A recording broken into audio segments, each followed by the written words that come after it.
celebrando o nome dele em todo o tempo. Amém. Vamos estar abrindo nossas Bíblias lá na carta de Paulo aos Gálatas, capítulo 6. Gálatas 6. Nossas duas leituras. Primeiro Gálatas 6, de 1 a 10. Gálatas 6, de 1 a 10.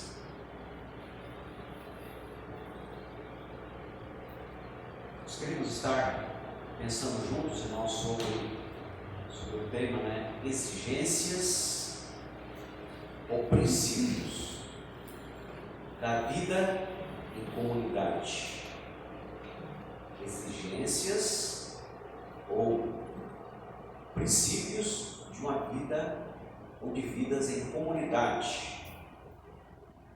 Então esse texto vai nos ajudar nesse sentido, estarmos entendendo sobre a questão da vida em comunidade. Verso 1 diz o seguinte, capítulo 6 de Gálatas, verso 1 diz o seguinte: irmãos, se alguém for surpreendido em alguma falta, vós que sois espirituais, corrigi-o com espírito de brandura, e guarda-te para que não sejas também tentado. Levai as cargas uns dos outros, e assim cumprireis a lei de Cristo. Porque se alguém julga ser alguma coisa, não sendo nada, a si mesmo se engana. Mas prove cada um o seu labor, e então terá motivo de gloriar-se unicamente em si e não no outro, porque cada um levará o seu próprio fardo.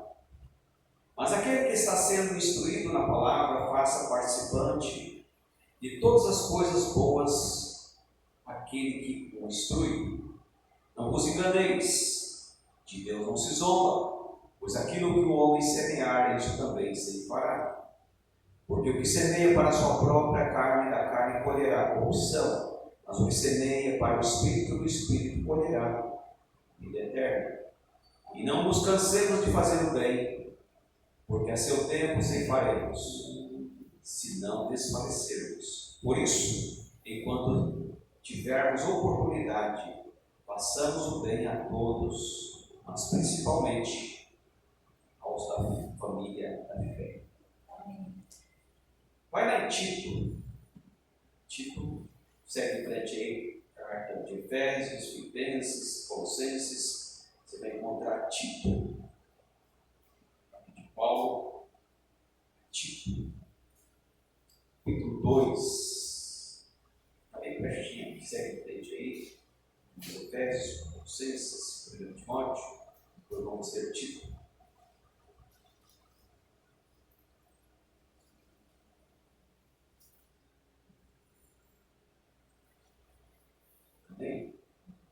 Verso 11: porquanto a graça de Deus se manifestou salvadora a todos os homens, educando-nos para que, renegadas a impiedade e as paixões mundanas, vivamos no presente século sensata, justa e piedosamente, aguardando a bendita esperança da manifestação da glória de nosso grande Deus e Salvador, Cristo Jesus, o qual a si mesmo se deu por nós, a fim de remir-nos de toda a iniquidade, purificar para si mesmo um povo exclusivamente seu, zeloso de boas obras. Diz essas coisas, exorta, repreende também com toda a autoridade. Ninguém te despreze.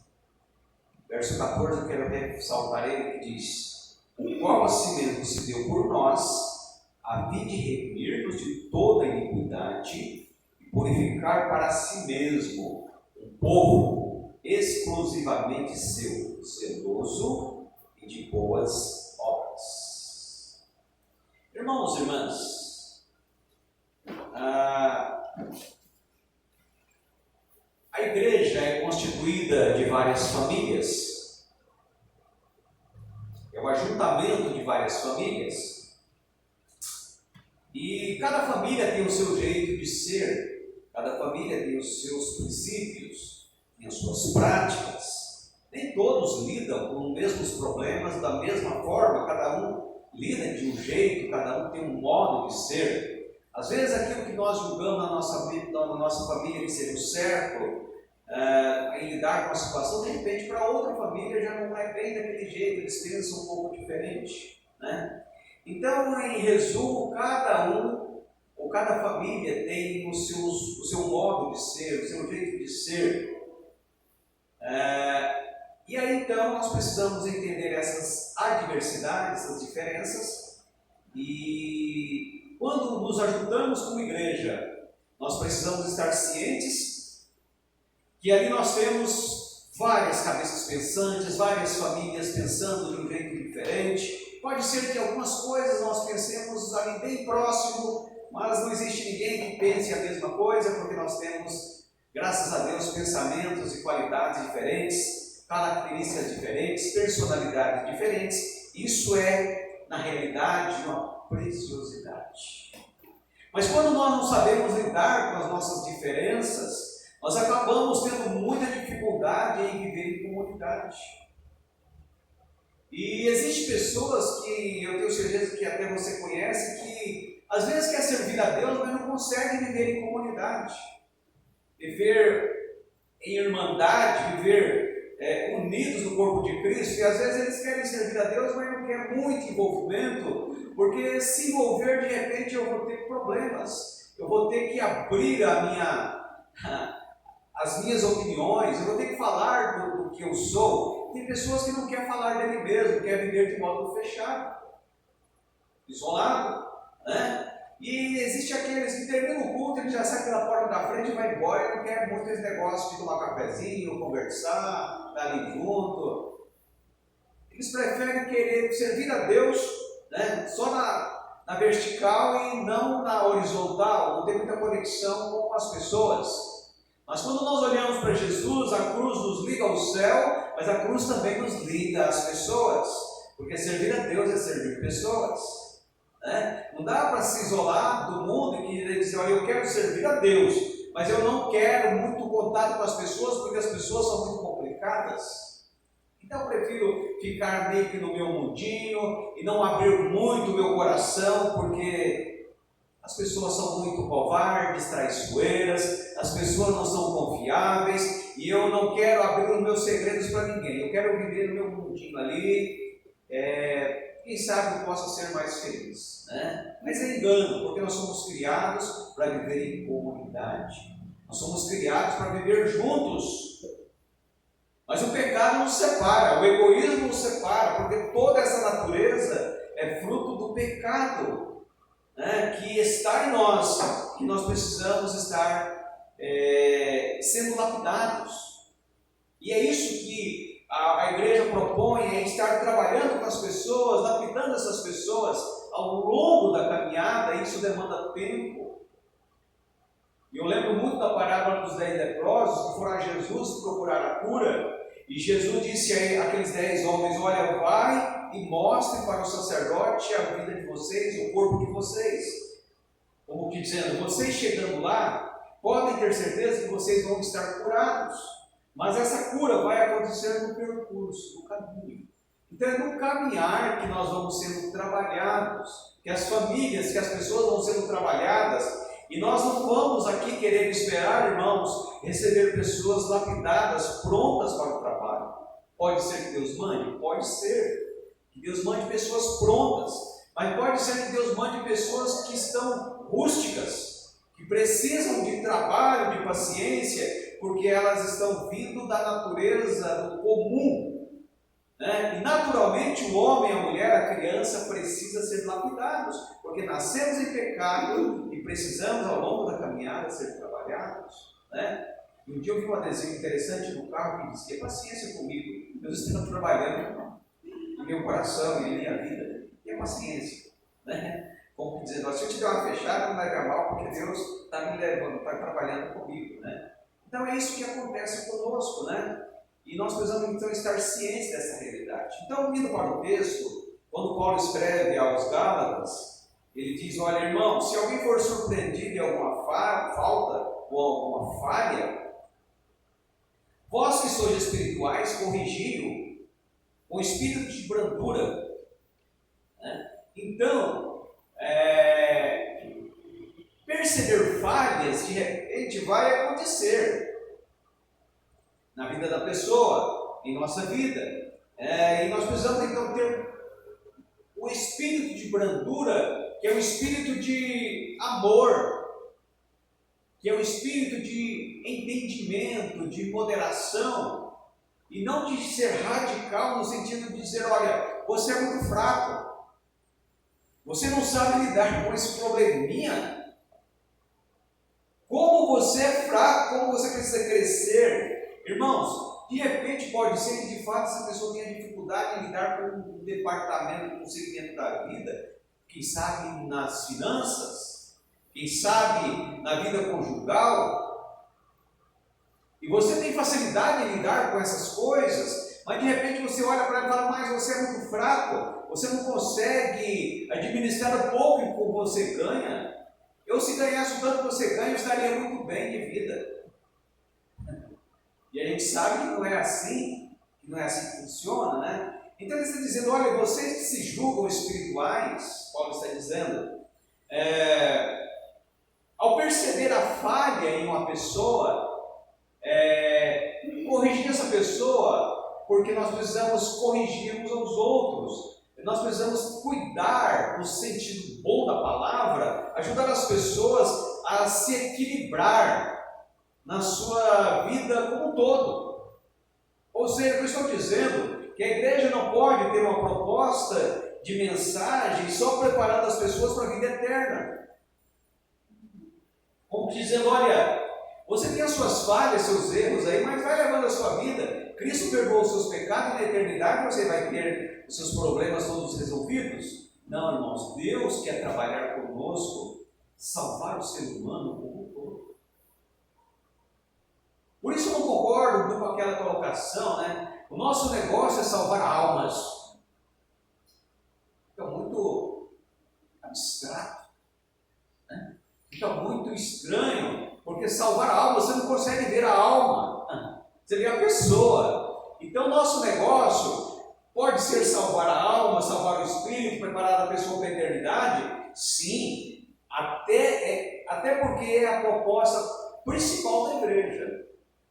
Mas irmãos, enquanto essa salvação completa, plena, enquanto essa pessoa não é tirada desse mundo, levada para o mundo espiritual, ela tem uma vivência aqui nesse mundo, e aqui então nós precisamos ajudar essa pessoa a viver aqui, com os pés no chão. Ou seja, pregar a mensagem da salvação, que a mensagem da salvação, se você analisar, é uma mensagem muito simples. Romanos 10, 9 e 10 diz lá, que se com a nossa boca confessarmos a Jesus como Senhor, se em nosso coração nós cremos que Deus o ressuscitou dos mortos, nós seremos salvos. Porque com a boca se confessa a palavra e com o coração se crê para a justiça. Vocês conhecem a passagem da crucificação de Jesus entre dois ladrões? Um escarneceu, um não valorizou, mas um deles se arrependeu e disse, Senhor, lembra-te de mim quando entrar no teu reino. E Jesus disse, sim, hoje mesmo estarás comigo no paraíso. Não foi batizado, não fez pública a profissão de fé, não participou de ceia, não pertenceu à igreja e saiu da cruz direto para a eternidade.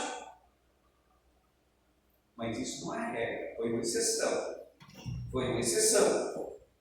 Porque o normal é seguir o processo, conhecer a Jesus, nascer de novo, começar do zero e ir crescendo espiritualmente, porque a criança que nasce precisa crescer, porque é óbvio, materialmente falando, mas espiritualmente falando é a mesma coisa. Quem nasce de novo, quem entende quem é Jesus, aceita a mensagem da cruz e nasce de novo, ele precisa agora começar a sua vida cristã do zero, tirando coisas da cabeça, colocando valores diferentes, o que vai demandar um tempo.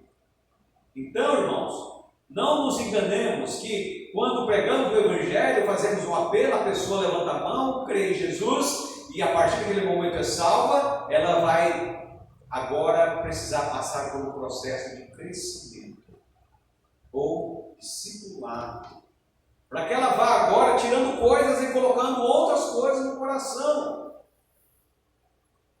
né? Então isso exige de nós que estamos já há mais tempo, ou seja, nós que julgamos como pessoas espirituais, que Paulo está dizendo, lidar com essa pessoa com brandura. Vai ter um momento que ela vai crescer rápido, mas vai ter um momento que ela vai parar no tempo. Você vai pegar pessoas e vai desenvolver a fé, o conhecimento assim, olha, instantaneamente, rápido. São autodidatas, gosta de ler, gosta de procurar conhecimento e ela vai evoluir rapidamente. E você vai admirar e falar, puxa vida, que maravilha, essa pessoa começou agora, já está com essa sede da palavra, com esse desejo de trabalhar. Ontem, fazendo evangelismo na Brasilândia, a gente ficava feliz quando nós vimos ali, né, pessoas que chegaram esse ano, estão ainda no processo de discipulado, mas já estavam ali, no farol, entregando o panfleto, convidando as pessoas para estar participando do culto. Essas pessoas têm a tendência de crescer rápido, mas por outro lado, tem aqueles que chegam e são mais acomodados, mais tranquilos, e tem às vezes esse desejo de crescer rápido. Essas pessoas têm que ter paciência, porque demanda mais tempo, né? Então nós precisamos, como igreja, ajudar essas pessoas a se alimentarem bem, para que elas possam desenvolver espiritualmente rápido, porque a criança que é bem alimentada, ela desenvolve rápido. A criança que é saudável desenvolve rápido, mas se ela tiver alguma doença, não vai rápido. Precisa primeiro resolver o problema para depois ela desenvolver. Então Paulo está dizendo, vocês que são espirituais, estão aí há mais tempo, tenha paciência, age com essas pessoas com o espírito de brandura, o cuidado para não escandalizar essas pessoas, né? Porque de repente nós temos um jeito de ser e pode acontecer dessas pessoas se escandalizarem com pequenas coisas. Então, temos que ter um cuidado, porque nós estamos tratando com pessoas neófitas na fé, novas na fé, e nós precisamos ter todo o cuidado para que ela venha crescendo e não venha se escandalizar com pequenas coisas, né? Então, precisamos ter todo o cuidado em lidar com essas pessoas, né? E ele alerta sobre o cuidado quando ele diz, guarda-te também para não ser tentado. Ou seja, está falando em resolver uma situação, em um problema que essa pessoa, essa família, quem sabe, está atravessando. Então nós que estamos já há mais tempo, precisamos ajudar essa pessoa a resolver o seu problema, mas não nos envolvermos com o problema dela de tal modo que vamos também entrar no rolo. Toma partido. Toma partido. Então, ao lidar com os problemas das pessoas, com as confusões, com as intrigas, com os maus entendidos que existem entre as pessoas, nós temos que ter o cuidado em ajudar segundo a palavra de Deus e não tomar partido, né? Então, irmãos, é uma vigilância que nós temos que ter, porque de repente a coisa está tão nítida assim que você percebe que uma está certa e que a outra não está. E mesmo tendo a consciência que tem uma parte certa, você tem que ter um cuidado para não descartar o outro lado. E às vezes nós temos a tendência em ver a situação tão complicada que o melhor é descartar tudo. Jogar a criança com a água fora. A pessoa está tão enrolada em tudo, é tão complicada, que às vezes é quase preferir dizer, desisto. Mas Deus não desistiu de nós, e nós também não podemos desistir das pessoas. Pastor, mas ela é tão complicada que eu não aguento. Tem pessoas que têm. Tem pessoas que. Mas nós temos que ter paciência em lidar com essas pessoas. Verso 2 diz, levai as cargas uns dos outros, e assim cumprireis a lei de Cristo. Levai as cargas uns dos outros. Pastor, mas eu já tenho as minhas, eu vou querer pegar mais um pouco do outro para pôr sobre meus ombros. É isso que Paulo está dizendo. Que nós precisamos, de certa forma, irmãos, estar dividindo o peso que aquele irmão está levando, para que ele possa ir com mais leveza. Então, percebe que a vida cristã, a proposta de Jesus, ela é praticamente oposta aos valores deste mundo, que é egoísta, que tem as características de viver para si e não para o outro. Mas quando nós vamos e conhecemos o Evangelho, Paulo está dizendo, olha, a partir do momento que você crê em Cristo, não viva só para você mesmo. Ou seja, está dizendo, irmãos, que nós precisamos, dentro do possível, ajudar uns aos outros. Não só em questões materiais, de repente nas questões espirituais, na questão de ouvir. Porque nós não temos muita paciência para ouvir os problemas dos outros. Né? Então, nós precisamos readaptar o nosso jeito de ser e, de repente, ter um pouco de paciência para ouvir também as pessoas. Né? Quer uma prova que você não quer ouvir o problema das pessoas? Você pergunta, encontra com a pessoa, pergunta, olá, tudo bem? Boa tarde, tudo bem? E a pessoa começa a falar dos problemas dela, você já corta logo. Né? Você já poda logo e quer falar dos seus. Ela começou muito bem a falar dos problemas dela, mas você quer falar dos seus também para ela. Então nós somos uma geração que não queremos muitas vezes ouvir as pessoas. O episódio ali da mulher pega no ato de adultério nos mostra que Jesus tem paciência de ouvir os nossos problemas. Todo o povo queria apedrejá-la, Jesus teve paciência, deixando eles falarem. Falou, acusou, né? Até que chegou a vez dele. Tudo bem? Todo mundo falou? Deixa eu falar. Beleza? Tudo bem? Tranquilo. Quem não tiver nenhum pecado, atira a primeira pedra. Então, quando Jesus abria a boca, ele abria a boca com sabedoria para ajudar as pessoas e não para fazer a vida dela mais difícil. Jesus não concordou, mas Jesus não aceitou com que ela fosse apedrejada. Percebe a dinâmica, o meio termo que Jesus achou nessa situação? Ele não permitiu que fosse apedrejada e não concordou com ela. E ela saiu dali feliz. Ou seja, saber conversar no sentido de trazer para perto e não no sentido de diminuir mais aquela pessoa que às vezes já está arrasada pelos problemas da vida. Né? Então, irmãos, a igreja precisa ser um espaço de prazer, de alegria. A igreja precisa ser um espaço, conforme diz o Salmo 133, de comunhão. A igreja não pode ser um espaço de competição, de concorrência, porque nós estamos concorrendo com ninguém. A igreja deve ser um lugar, um espaço, um ambiente gostoso, onde nós saímos e ficamos com vontade de voltar. Esse jeito que nós precisamos ser como igreja, ter essa característica como igreja, né? Em ser um ambiente gostoso, porque é isso que nós vemos na igreja de Jesus ali no seu começo.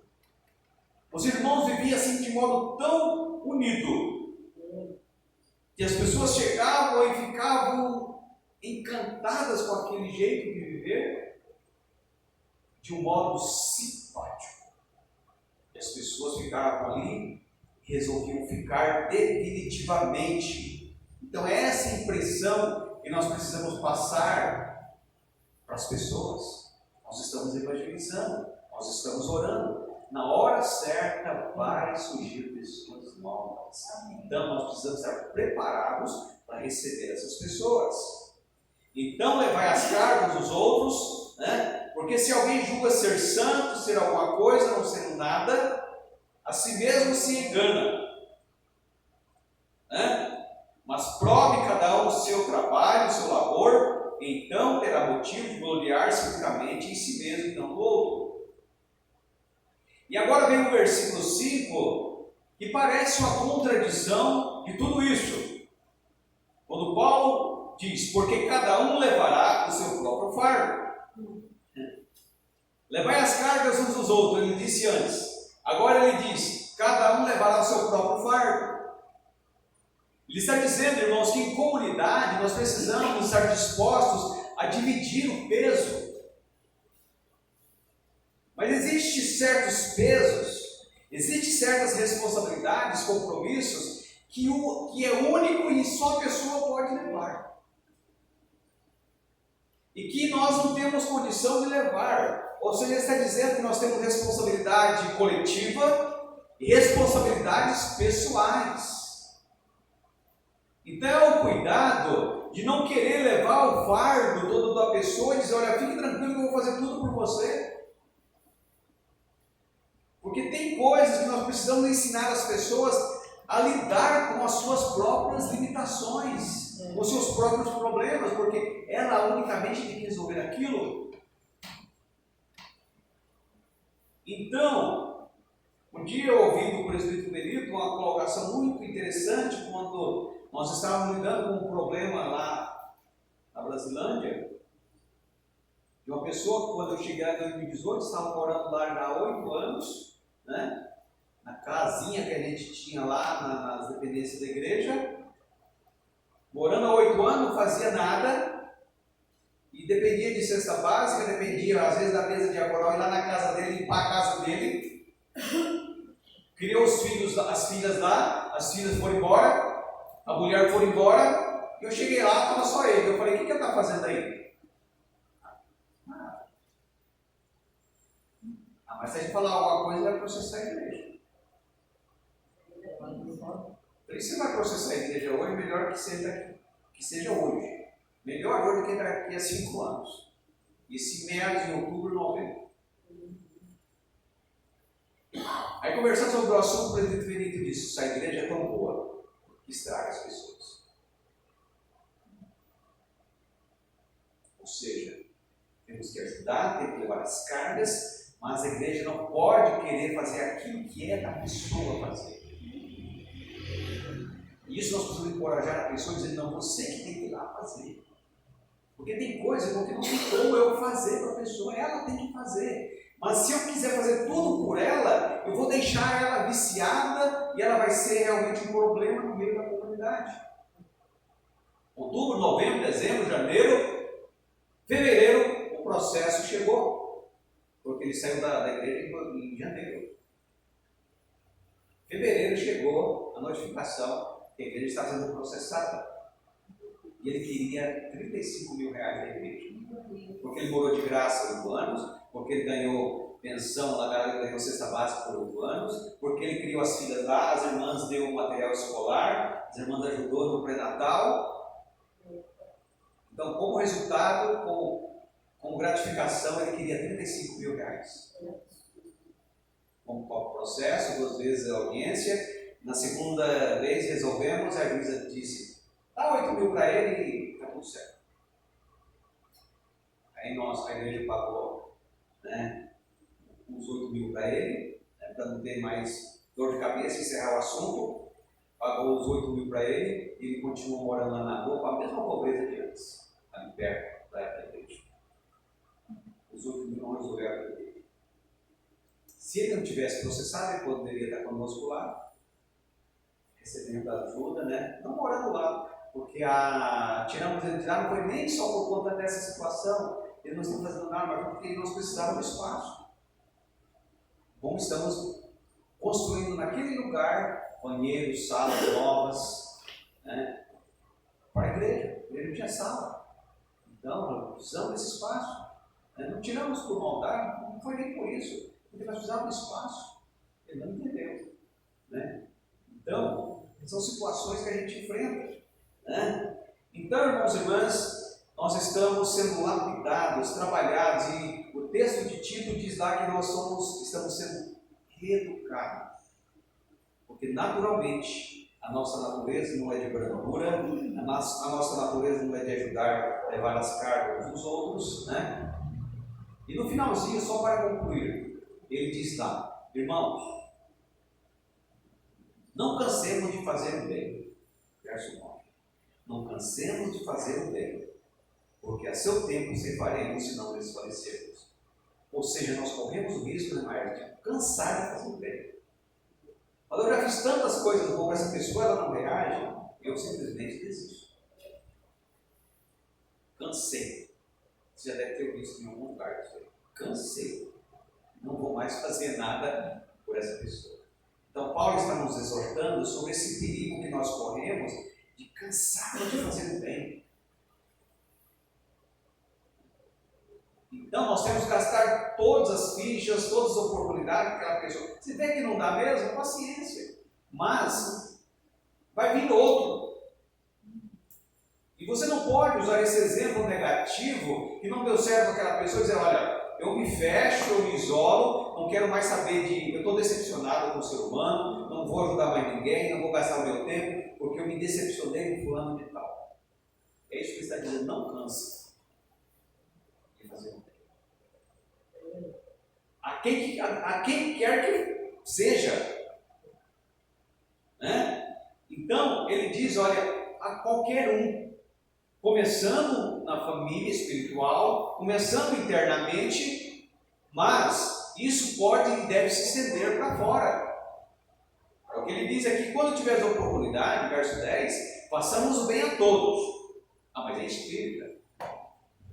Ah, mas é do candomblé. Então eu não posso dar uma cesta básica para ele, porque ele é do candomblé. Não. Todos enxergam a pessoa como ser humano. Tire todos os preconceitos, religiosidade, vê essa pessoa como um ser humano necessitado. Dentro do possível, não faça acepção de pessoas. Vamos socorrer. Dentro do possível, todos, sem fazer preconceito. Ah, mas ele não vem à igreja, só vem pedir uma cesta básica. Se nós temos, por que nós? Começando pela família da fé, ou seja, internamente não podemos ser pessoas necessitadas e nós tirarmos da boca dos irmãos e dar para fora, tirar da boca do filho e dar para o estranho. Não. Primeiro socorremos da casa, mas está sobrando recurso, vamos ajudar de fora, por que não? Então não podemos ter esse preconceito, não cansar de fazer o bem, não fazer acepção de pessoas e ter esse espírito de brandura. Paciência, que não é tão fácil, mas é necessário, e ajudar a pessoa a enxergar aquilo que ela tem que fazer, que eu não posso fazer por ela. Né? Então, irmãos, são demandas, são exigências que nós precisamos enxergar dentro da comunidade, que não é fácil. Viver em igreja, viver congregando, é um desafio contínuo. Mas Deus dá força, Deus dá paciência para lidarmos com essas situações. Amém? Amém. Deus ajude. Amém. Amém.